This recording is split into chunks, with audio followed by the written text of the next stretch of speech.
from Mount Kenya. From your itinerary, we also noted that you met people from other communities as well. Yes, I did. The Kisis in Minnesota. Yes, I did. We're told also you met the Kambas in Yes. Washington, D.C. Yes, I did. And I'm not sure, but the Somalis also? Yes, I did. You met them? Yes. I'm not sure where that was. But Mr. Gachagua, some would ask then, why are you comfortable meeting Kenyans along tribal lines as opposed to their nationality?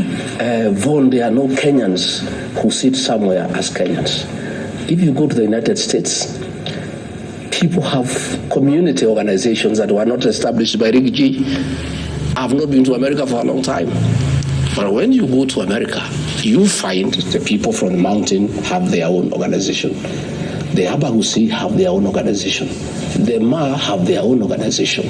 The Kamba people have their own organization. The Mlembe Nation have their own organization. And let me tell you, Yvonne, let people not pretend that communities don't sit together and talk the same language.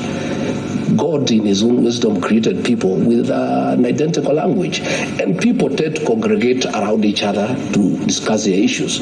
So when the Abagusi community invites me to address them in the United States, do I tell them I cannot meet you until you call the Kambas and you call the Masais and you call the Why others? not? Why not, Mr. Gachagua? Why should Why I? not meet them as a group of Kenyans, as nationalists, as patriots? But I'm asking, I attend those meetings by invitation. You don't go to arrange people how to invite you. You own an invitation. If the Abagusi people say, come, first and foremost, I went to Baltimore, and the Abagusi people say, tomorrow is Sabbath day. Can you come and join us in church? I did. And when I was there in church, there was an interpreter. The preacher of the day was preaching in English, but there was an interpreter in Abagusi because those people speak their language. And by the way, Yvonne, let nobody feel embarrassed about speaking the language.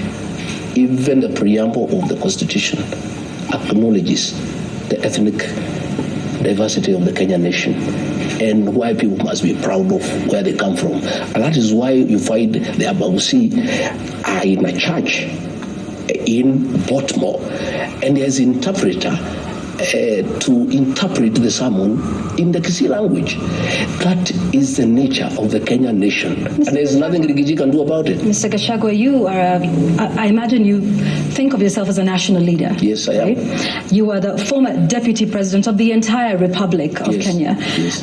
As a leader, you say, you get an invitation, but even after all of that, as a national leader, do you not think you have the influence to speak to people and say that I'd like to meet all of you as Kenyans, because in as much as people organize based on where they come from and the language they speak, that is Kenyans. fair. Mr. Gachagua. Sorry. In as much as people speak the languages they do and come from the regions that they do, but there are some common shared national problems that they would have. Why not organize them or congregate them as Kenyans and then listen to their collective issues, which you can then try to seek to address? That's exactly what we did. I had two types of meetings. I had town hall meetings for all Kenyans across 4 communities. Then there were communities that invited me for meetings to discuss issues that are unique to those communities, because communities are not, they have their own unique issues that do not transcend across the country. And I want to ask you a question. I don't want to ask you, I don't want to ask you the question, but let me point out, last week William Ruto met the Abagusi community in State House. The Kambas were not there, the Luyas were not there, nobody asked a question. Tomorrow. Mr. Gachagua. No, I'm asking. Mr. Gachagua. I'm just saying. Allow me to interject. Yeah.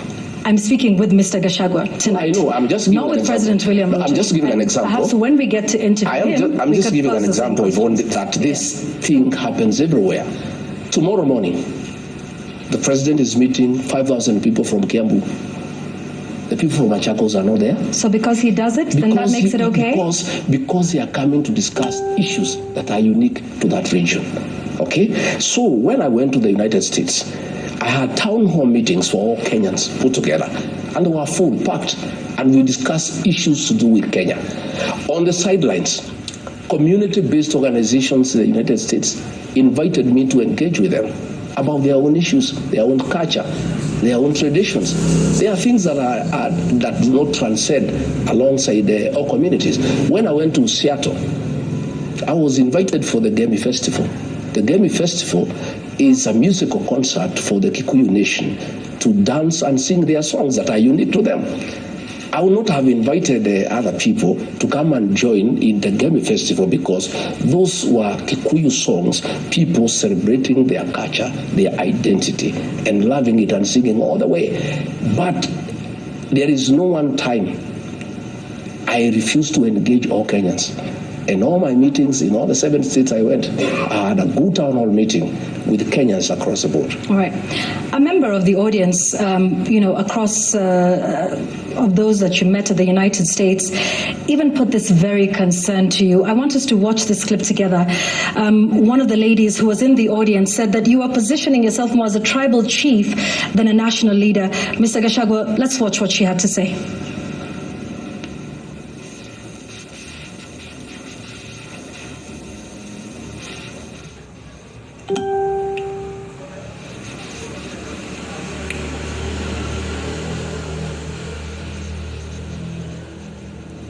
All right, we had a technical issue. We want to fix the sound and make sure that we can all hear that, both you, Mr. Gachagua, and those who are watching us at this moment. And I think she was referring to everything that had been happening with the young people in this country, and perhaps how you were addressing the various communities in there. Let's see if we can get that in just a moment.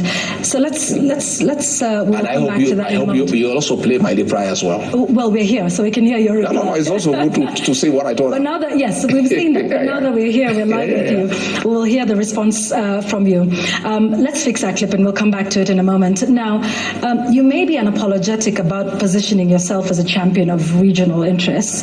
But as a person who started off as Kenya Kwanza, Kenya First, are you not concerned that you're now Mount Kenya First, Mount Kenya Kwanza? I am a Kenyan and I champion the interests of Kenyans. But I do come from somewhere. And those people are Kenyans too. And their interests are also important. And doesn't mean that because I come from there, I should not articulate their interests. I must articulate their interests because I come from there.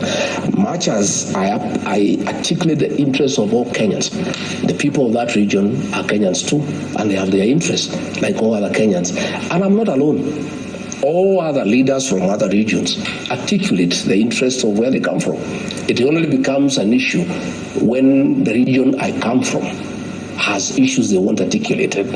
I have had the Speaker of the National Assembly. I have had the Prime Cabinet Secretary championing the interests of the Western region. I've never had somebody tell them that that is tribal. I have had Aden Duale and the people from the northern Kenya articulating the interests of the people of those regions. And it is right. There is nothing wrong. I support it myself. I've never had anybody tell them it is wrong.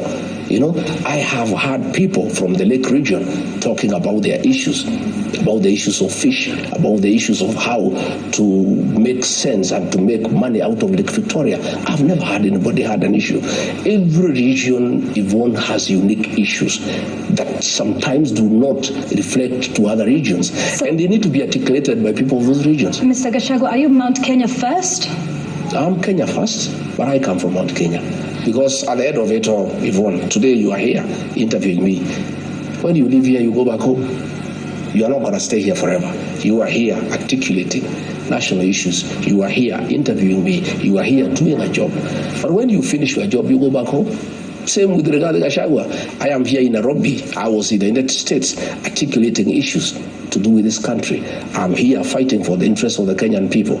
But on Saturday, I'll go to Amunyoro. And when I go to Amunyoro, I must listen to what the people of Amunyoro are saying because they too are Kenyans. All right. I want us to, I think we've now sorted out that issue because that may be a narrative that does not necessarily relate with the young people or the Gen Z of this nation. Let's listen. You need, Mheshimiwa, to start positioning yourself as as a national leader, not as a tribal leader. And I know many people won't like what I'm saying, but it's the truth. The first mistake that has been done in this event is speaking Kikuyu. I watched a speech about you in Boston, and the speech was a good speech, but there's something you said that Kikuyus to economic, are more hardworking, paraphrasing, economic, we've grown the country. But we have done that because we are a beneficiary of the system of Jomo Kenyatta. Are you able to put my reply? Please do that here live now. I was very happy with that young girl. To start with, my forums were not a praise and worship session. I didn't want people to come and praise and worship me and agree with me 100%. I was very happy to have negative criticism and had an opportunity to explain to the young girl that when I speak to people, my work is to give them hope and to give them encouragement. When I met some Mount Kenya people in Boston, they are business people there, I had to affirm them and say what is their place in our growth of our economy. What do you think is the place of the Mount Kenya people in the economy? They are hardworking. I said you people are hardworking. You are industrious. You are central in the Kenyan economy. And I'm very happy that the same industry I see back home is what I see here in Boston. And you must continue with that spirit. Those people who I met in Boston were from the Mount Kenya. I speak their language. I had no business speaking to them in English because I was in Boston. The fact that I was in Boston did not make me English. I was still Kikuyu. They were all Kikuyus. They had called me for a boozy in a traditional way because I'm an elder. And they said, we have an organization here from home. We want you to come as an elder. We give you buzi. And when I rose to speak to them, I spoke to them in our language. And I just talked to them about industry, about working hard. And I was very happy with what they are doing. And I told them even back at home, this community is hardworking and it plays a very central role in the economic development of our country. I didn't say that others don't work hard. I didn't say others are not important. And Yvonne, even you are an anchor. When I speak to you as a leader, I must affirm you. I must say, Yvonne, you are a good presenter. I must encourage you to continue. It's not necessary, Mr. Gachagua, but be that as it may, I want us to, the affirmation is not necessary. But I think the question is, do you understand that is a genuine view of young people who are calling themselves tribalists and leaderless? Your defense is well appreciated, but do you hear that the young people may not want this and may see you in this way? What I told that young girl, if you had played my answer, is that her age mates back home are my fans. They understand me and they know me and they love me. Are all of them your fans? Many of them are my fans. And the ones who are not your fans, how do you address the issue that they have with that? All of them don't have to be my fans. I persuade the ones who want to be my fans and the ones who are not willing to be my fans. I persuade them to be my fans. Okay, so the young people who say you are tribalist, you are an ethnic extremist, you're saying their concerns don't mean anything to you? I am not saying they are not. I am saying it's not 100% Gen Zs who think I'm tribal. Many of them think I am a great leader, I'm a nationalist. And that's when you come to my meetings, it's full of Gen Zs. And I actually give them a chance to speak.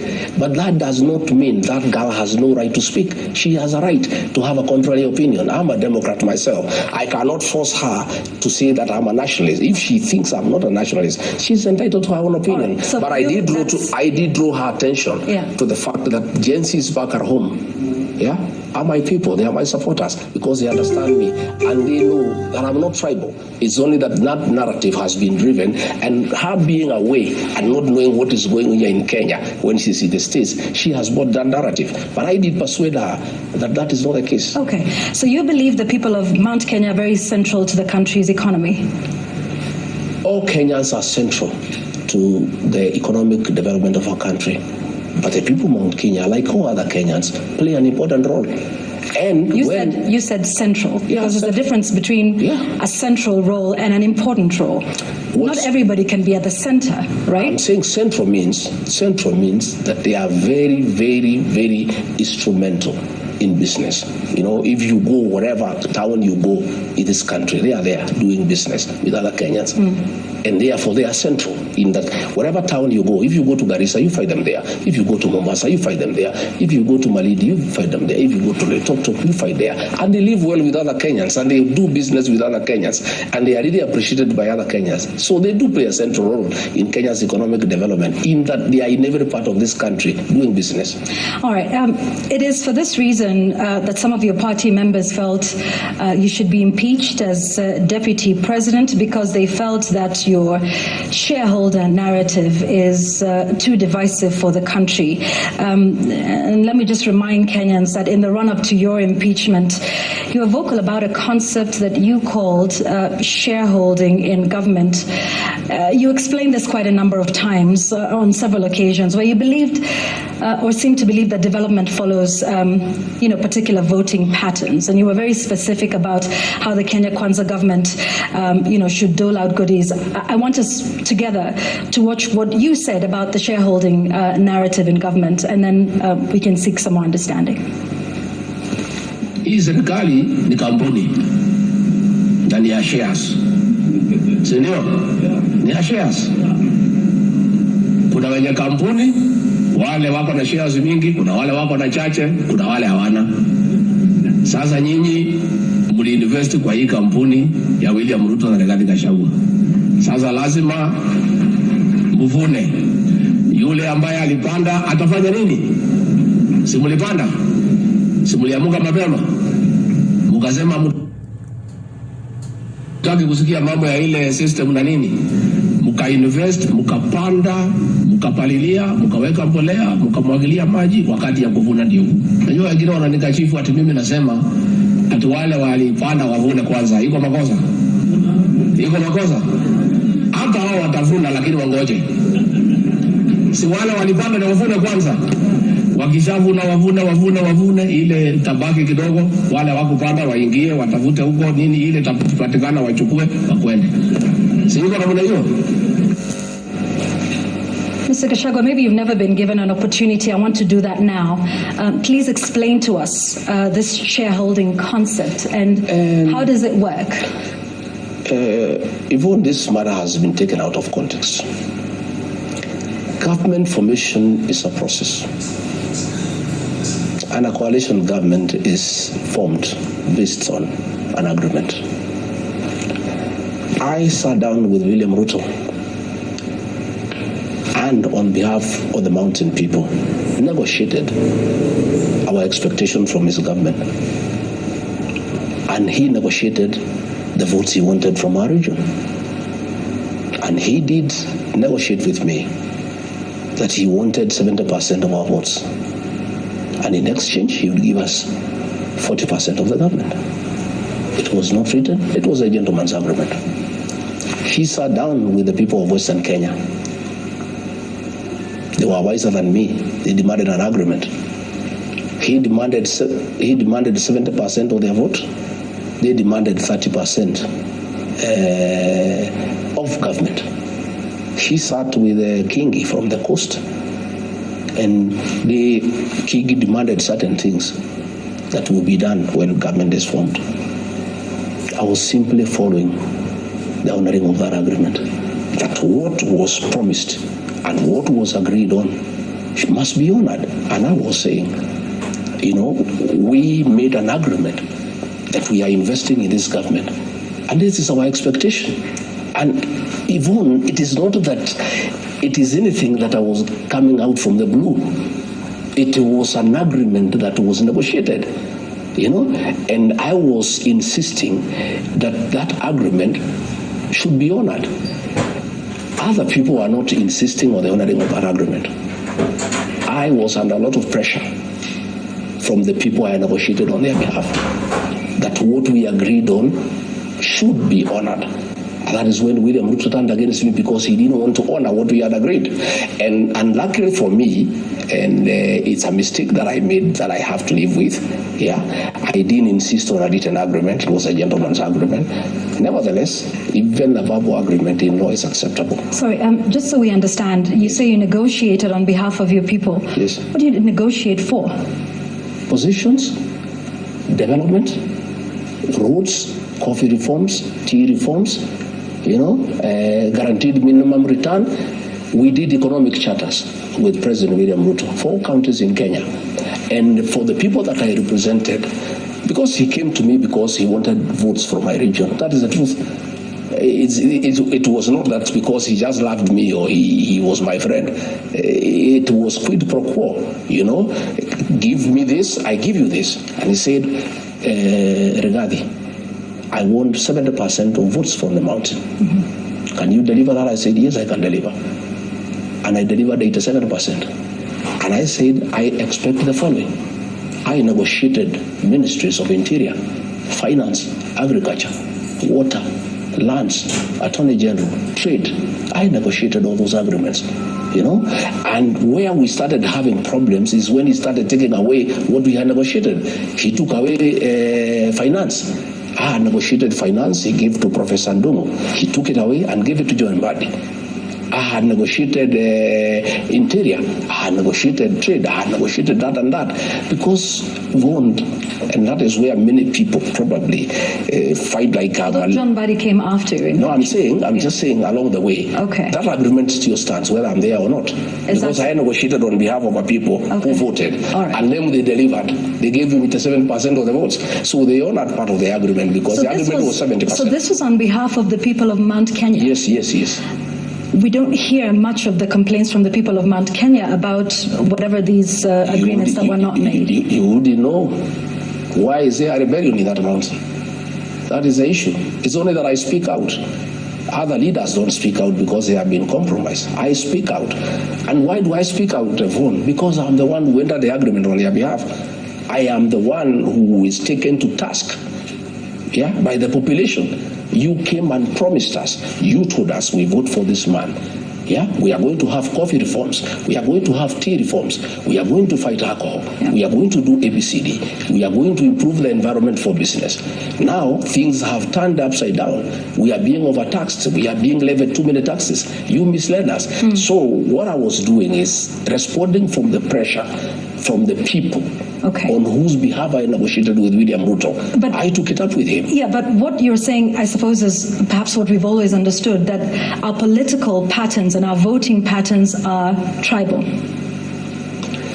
Let me tell you, Yvonne, it's not tribal.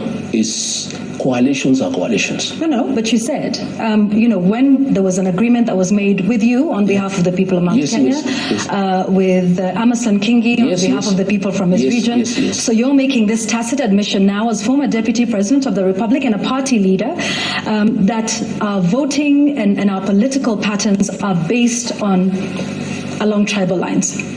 Coalitions are formed by regional blocks.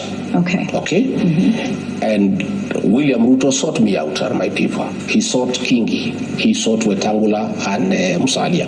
He sought everybody else. And that's the nature of our politics for now. Okay, all right. So some then say, and I want us to listen to this clip coming up, that you are simply renaming tribalism, and instead of using the word tribes, you call them shares and shareholding. Let's listen to you defending this again at a different occasion.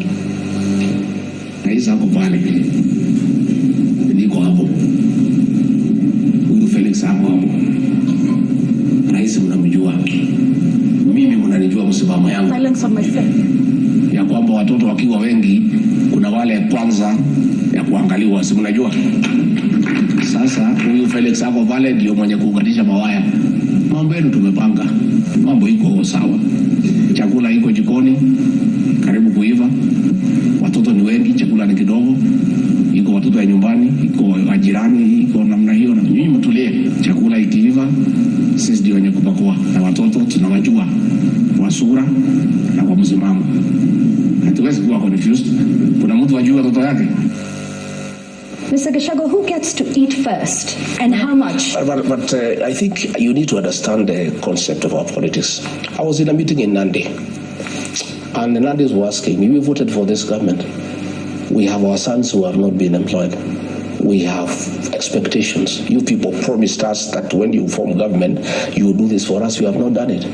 My work as a leader is to assure them. That's what I was saying. Relax. We are still working on it. We know you. We know your support. We know you by name. We know you by face. But you are creating rank. So, Mr. Gachagua, is it your belief today that the people who vote for a particular leader should be first in line for development projects, and the ones who don't vote for them do not get anything or get the scraps? I don't believe in that. I don't believe in that. I believe that that's what you're saying in that clip. You're far from it. You are not interpreting the context. They were talking about placements, and I was saying, please, things are still being worked out. Relax. We know you. We know where you are. So is placement based on those that vote? Not necessarily. Because it's the same thing you said. You asked for specific ministries. Those would it not be the person that is most qualified or merits that position, or is it just basically the people that vote? It is still meritocracy. It's still meritocracy, but there is regional balance. There is a chance for every Kenyan. All right. In that regional balance, how many ministries were you going to get per your agreement? In terms of? You mentioned that there was the Ministry of Interior, the Ministry of Finance. I negotiated for 8. For 8? Yes, I negotiated, right? Yeah. In a cabinet of 22? Yes. Where would the regional balance if 8 out of the 22 come from one community? You've just talked of regional balance. I negotiated with the president because of the vote that I was bringing in. All right. It was up to him to make the decision. Yeah. It was up to the both of you. Weren't you? President and deputy president are the ones who sit down and craft the government? He is the appointing authority. So now you're saying it's his issue to ensure regional balance and not yours. As long as you get your 8 out of 22. It's still the same thing. When Raila Odinga came, he negotiated for 4 positions for him to support William Ruto. I'm sitting with Mr. Gachagua. No, but I am saying it is not that it is any different for anybody. It is what happens in this country. When William Ruto sought the support of Raila Odinga, he came and demanded for cabinet positions and 11 principal secretaries, and he was given for support. Even us, to give William Ruto support, we demanded certain things, and it was upon him to evaluate, take it or leave it. And now that you're out of government, is this a concept that you still believe in, Mr. Gachagua? In terms of? Shareholding? I am not talking about shareholding in terms of being discriminatory. We are saying when we form a government, people must sit down and agree that if we are successful, we are willing to bring this number of votes here. This is our expectation from that administration. It happens all over the world. People must negotiate. And it's only that I was a tough negotiator, and why people thought probably I'm tribal or I am too much is because I was insisting to get what I negotiated for, and I was being shortchanged. And I was saying, no, I don't want to be shortchanged. I must get what I negotiated for, because on my part, I delivered what I promised. Let's move to some more recent developments now, and back to your trip to the United States. Let's take a look at some of the other issues. While you were there, Mr. Gachagua, you made an allegation that President Ruto met Al-Shabaab leaders. That's a serious allegation, isn't it? I didn't make the allegation. Here you are. Let me take you through. I'll take some time. It's not me. I was simply asking him to answer. Senator James Rich is the chairman of the Foreign Relations Committee in American Senate. Tabled a bill in the Senate asking that the status of Kenya as a non-NATO ally be reviewed in view of the following allegations. Relations with China, that is one. Number 2, relations with Iran. Number 3, government of Kenya and key officials of Kenya with non-state armed groups and violent extremist organizations, including the Rapid Support Forces and Al-Shabaab, participation in the Belt and Road Initiative, and then blocked persons and foreign terrorist organizations, including such individuals and entities based in southern Sudan and Somalia. Again, extrajudicial killings and abductions. I'm not the one who came with these allegations. So when these allegations came and they were in the headline, Kenya is under investigations in the Senate. This is a bill. I've given it to you. President William Ruto replied and said the Americans have a problem with him because he has opened bilateral trade with China, which is good for the country. And that is why the Americans want to review their relationship with Kenya. So when I went to the next meeting, I said, fine, you have answered about China. What about the other allegations? You are being investigated in the country for working with Al-Shabaab, for working with RSF from Sudan, for extrajudicial killings, for abductions. The Americans want to know why. It is alleged there was a meeting in Mandera. Can you please answer? It is not me who came with this allegation. This matter is before the Senate. Here is what, and I'm looking at this congressional record that you have shared. Yes. It talks about an assessment of Kenya as a financial safe haven Yes. for certain entities, Yes. including certain individuals. Yes. It doesn't name President William Ruto by name. You, on the other hand, are saying that he met Al-Shabaab. Yes, I did. I because named this is because very different. I named Senator Risch and in this I'm Congress saying, does not talk about President William Ruto meeting. This was your statement. It's talking about Kenya. It's talking about Kenya. And its officials. And those officials, according to you, are Who President leads William Kenya? Ruto? Yes. Who leads Kenya? Who leads Kenya? And I am saying, I concluded it's William Ruto because I am private. I am private, and I've said it before. Yeah. On record, that President William Ruto has a working relationship with Hemeti, the leader of RSF. I have said that, and I have evidence. I'm the one who facilitated the meeting. Okay. Sorry, you I am facilitated the meeting? Yes, I did. Between President William Ruto and Hemeti, on his request. Why would you do that? Because diplomatically, a president cannot invite a deputy to come and visit him.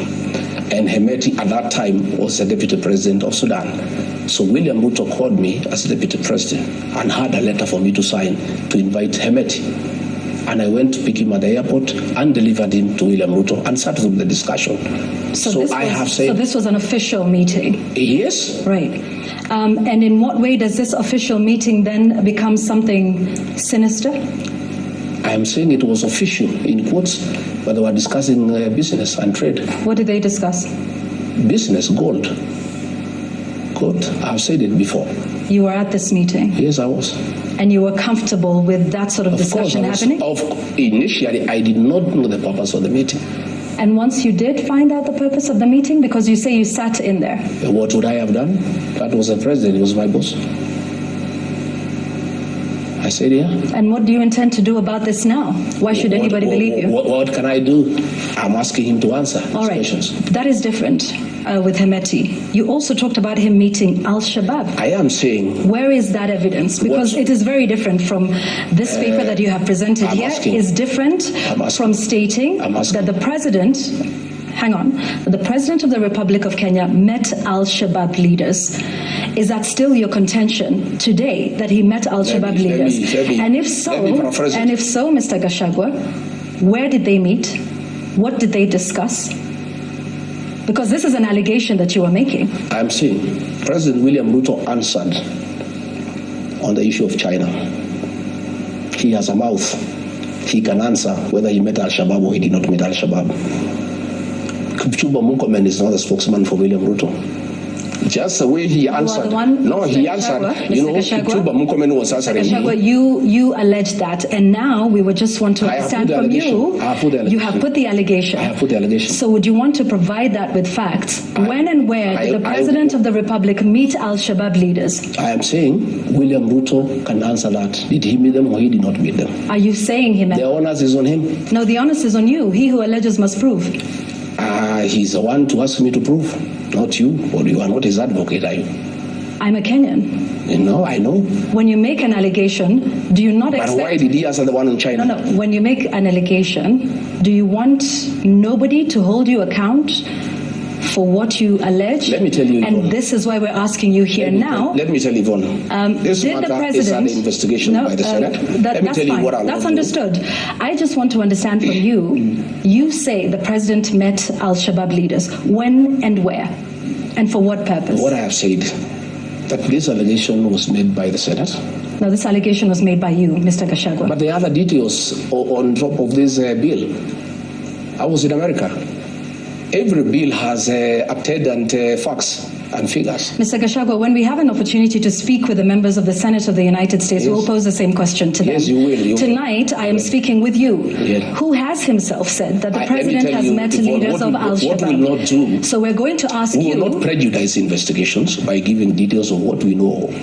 Even like RSIF, I have said I have a lot of information that is available to those who are investigating this matter. have you given all this information? Because Don't worry. this was a request that was given by the state authorities. I was in America. I was in America. You're here now. I did many things in America. This Tell us matter what- is in the Senate of the United States. It's not an investigation in Kenya. And even when I was told I can talk about it in Kenya, I said the DCI has not launched an investigation in this matter. If they did, I would give what I know, but they have not. I am not going to volunteer information to an organization that is not investigating a matter. This matter is under investigation by the American Senate. Do you not believe? If they require my input on what I know, especially on Sudan, I'm available. Do you not believe that the Kenyan authorities would want to investigate this matter of a sitting president? It's up to them. I'm not a part of the Kenyan authorities. If they want to investigate, they can go ahead and investigate. What I know is that the matter is under investigation by the Americans. And I'm saying William Ruto has a mouth. He can deny or confirm. Just the way he did about China, he also can reply to this. So why report this to the Americans and not Kenyans? Yeah, because they are the ones who are investigating. The Kenyans are not investigating. You said, again, you don't think Kenyans should investigate this matter? It is a great I am allegation, saying they isn't should it? investigate, but are they investigating? But who will investigate William Ruto? The DCI? Who will investigate him? Who? You don't think they're capable of conducting an How can they investigation? investigate him? Extrajudicial killings and abductions have happened. Can he be investigated? And why are you not asking me about abductions and extrajudicial killings? We will get People to who have been killed here. We'll get to that, Mr. Yeah. Gachagua. We have a long night tonight. Yeah. We will do all of these So what I'm wide-ranging saying, yes. Yvonne, you give investigation, you give information to an investigation that is ongoing. The Kenyan authorities are not investigating this matter, and they are not going to investigate because they cannot investigate William Ruto. He is the appointing authority. So the matter is dead as far as Kenya is concerned. Luckily for us, the matter is under investigation in the American Senate, and I believe they will see the light of the day. Yeah. On that note, let's take a break. We have much, much more to talk about, including what's happening in the country, extrajudicials, like you say. We will have a state of the nation sort of assessment when we return here on The Explainer tonight.